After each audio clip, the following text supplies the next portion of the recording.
कह रहे हैं, इनके सांसद इस तरीके की भाषा का इस्तेमाल कर रहे हैं, ये आप समझिए असल मायने में ये जो है उर्दू को गाली नहीं दे रहे हैं, ये उर्दू का अपमान नहीं कर रहे हैं, ये उन लोगों का अपमान कर रहे हैं जिन लोगों ने, अरे यही तो उर्दू है साहब, जिसने आज़ादी की लड़ाई में एक अहम योगदान दिया है। उर्दू की शायरियाँ, उर्दू के कवि, क्या शहीद आज़म भगत सिंह कठमुल्ला थे? क्या नरेंद्र मोदी जो शायरी करते हैं उर्दू में, इनके तमाम नेता जो है नज़में पढ़ते हैं और शायरियाँ करते हैं, क्या वो कठमुल्ला है? मतलब ये शर्म और मुझे तो घृणा होती चली जा रही है इस तरीके के नेताओं से। कठमुल्ला बोला था तो उसका मतलब जो कहीं न कहीं तारीफ किया था योगी आदित्यनाथ, ये बहुत खतरनाक है कि संसद में बैठ करके आप जो है अमर्यादित भाषा का इस्तेमाल कर रहे हैं, आप संवैधानिक संस्थाओं में बैठ करके नफरत परोस रहे हैं। ये तो उसी तरीके से जैसे जर्मनी में हिटलर जो है किया करता था यहूदियों के खिलाफ इतनी नफरत भर दी जर्मनी के लोगों में कि जर्मनी बर्बाद हो गया। उसी रास्ते पे योगी आदित्यनाथ चले जा रहे हैं। आपने इतिहास से क्या सीखा? आप आज जिस तरीके से मुसलमानों से नफरत कर रहे हो, मुझे ये तो छोटा हिटलर इनके अंदर दिख रहा है।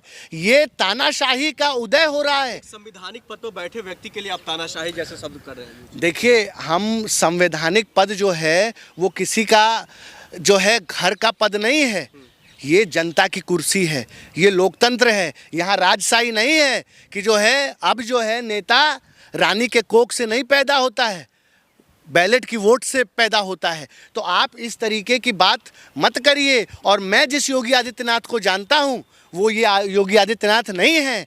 आप कह रहे हैं, मैं भी स्वयं गोरखपुर से हूं, आप जाकर गोरखपुर में देखिए किस तरीके से हिंदू मुसलमान एक साथ रहता है। और योगी आदित्यनाथ जहां गोरखनाथ मंदिर है, वो पूरा मंदिर जो है मुस्लिम लोगों से घिरा हुआ है। आप समझिए, नहीं, योगी आदित्यनाथ के साथ कुछ बहुत गलत हो रहा है। इतनी नफरत इनके अंदर नहीं थी। आज मंदिर में, गोरखनाथ मंदिर हम भी जाते हैं, मंदिर में ये चर्चा है कि योगी आदित्यनाथ अब झल्लाए हुए रहते हैं, अब क्रोध में रहते हैं, गुस्सा में रहते हैं। और आप लोग अपने कैमरों में भी देख पाते होंगे कि वो कितने क्रोध में रहते हैं, कितने मतलब वशीभूत रहते हैं, उनके अंदर वैमनस्यता भर गई है। व्यक्ति का स्तर नहीं गिरना चाहिए।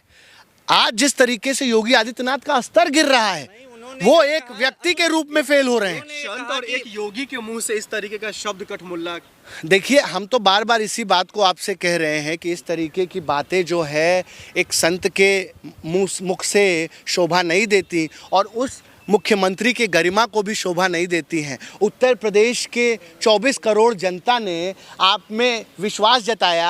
आप यही योगी आदित्यनाथ है जिनके को लोग भगवान का दर्जा देते हैं। और आप जिस तरीके से इस तरीके की जो है अमर्यादित भाषा बोलते हैं तो उत्तर प्रदेश के लोगों का अपमान करते हैं। वो कहते हैं कि अंग्रेजी भाषा में अपने बच्चों को आप पढ़ाते हैं, सपा के नेताओं से कहे तो ये इसलिए कहे कि आप अंग्रेजी में पढ़ाते हैं तो उर्दू क्यों पढ़ाने के भेजें, इसलिए उन्होंने कहा। और बाकी जो भाषाई हैं, जो अवधि है, इनको प्रमोट करने के लिए बोला ना। देखिए, ना सपा को, ना कांग्रेस को, ना किसी को भी भाषाओं से कोई दिक्कत नहीं है।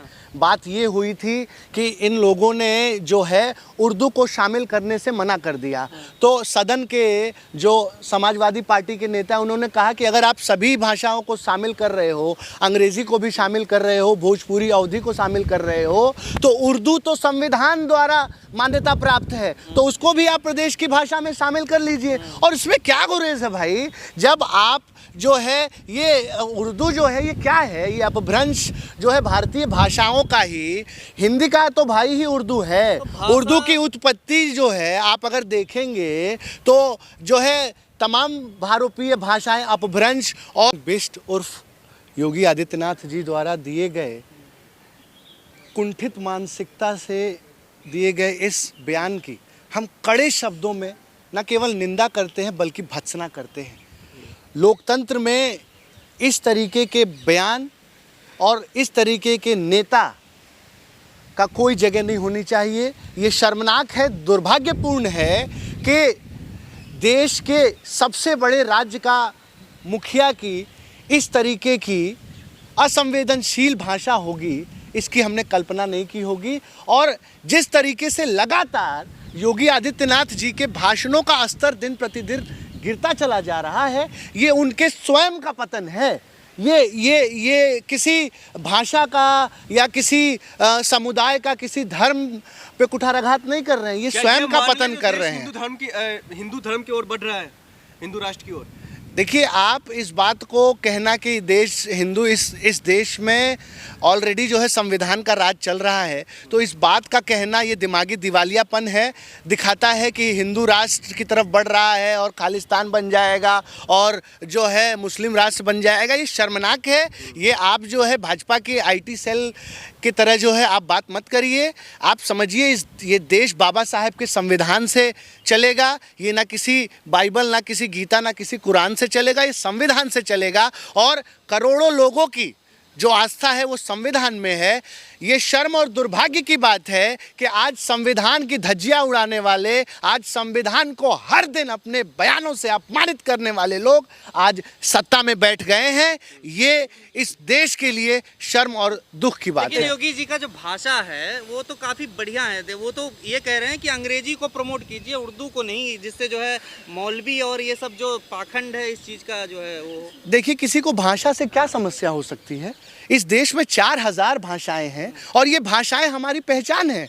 ये धर्म हमारे पहचान है। ये अनेकता में एकता, ये unity in diversity is our identity. अगर हम दुनिया में जाते हैं और हम कहते हैं कि हम विश्व गुरु हैं, जो हम कहते हैं, दावा करते हैं कि हम महान देश हैं, तो बाहर के देश हमसे ये उम्मीद करते हैं और दुनिया में ये सच्चाई है कि भारत जैसा कोई देश नहीं है जहां दुनिया के सभी धर्म जो है वो भाईचारे, प्रेम और सौहार्द के साथ रहते हैं। इस तरीके के बयान जो है हमारी जो भारत की जो दुनिया में इमेज है उसको दूषित। आज आप बताइए ना कि अगर वही सऊदी अरब और तमाम मुस्लिम राष्ट्र जो दुनिया के मुस्लिम हैं, उनको आप क्या संदेश दे रहे हैं? एक तरफ प्रधानमंत्री नरेंद्र मोदी सारा प्रोटोकॉल तोड़ करके कतर के शेख से गले मिलते हैं और दूसरी तरफ उनका सबसे प्रिय मुख्यमंत्री उर्दू को गाली देता है और कहता है कि जो उर्दू पढ़ेगा वो मौलवी है और वो कटमुल्ला है। शर्म आती है। इतनी घृणा है आपको मुसलमानों से, इतनी कट्टरता, इतना नफरत, इतना द्वेष एक संत के अंदर। अरे ये तो संत जो है ऐसा तो नहीं होता है। सनातन धर्म के संत को माना जाता है कि ये भगवा जो आप धारण करते हैं उसका नियम है। भगवा पहनकर आप नफरत फैला रहे हैं, भगवा पहनकर आप अलगाववाद फैला रहे हैं। ये भगवा की बेइज्जती है। जो वेशभूषा योगी आदित्यनाथ धारण करते हैं, अरे उसकी मर्यादा तो रख लेते। हमारा हिंदू धर्म कहता है कि आप किसी धर्म से नफरत करो। लेकिन योगी ये की तो भाषा ही वही है शुरू से ही। नहीं, यही तो दुर्भाग्य की बात है कि योगी आदित्यनाथ के भाषणों का स्तर गिरता जा रहा है। अभी एक हेट लैब है नाम की संस्था है जो हेट स्पीच का आकलन करती है। पिछले वर्ष 2024 में सबसे ज़्यादा 64 हेट स्पीच देने का रिकॉर्ड योगी आदित्यनाथ ने बनाया है। मतलब आपकी पूरी राजनीति, और आप मुसलमानों को गाली दे रहे हैं। उन मुसलमानों को योगी आदित्यनाथ आप गाली दे रहे हैं जिनकी वजह से आप मुख्यमंत्री बने हैं। जीवन भर आपने मुसलमानों को गाली दे करके जो है सत्ता के सर्वोच्च शिखर पर पहुंच गए। अरे आपको तो शुक्रिया अदा करना चाहिए इस देश के मुसलमानों का कि उनकी वजह से आप मुख्यमंत्री बन गए। आज अगर सुनिए मैं दावे के साथ कहता हूं, सुनिए मेरे भाई, मैं दावे के साथ कहता हूं कि अगर देश में मुसलमान नहीं होते तो योगी आदित्यनाथ मुख्यमंत्री नहीं होते।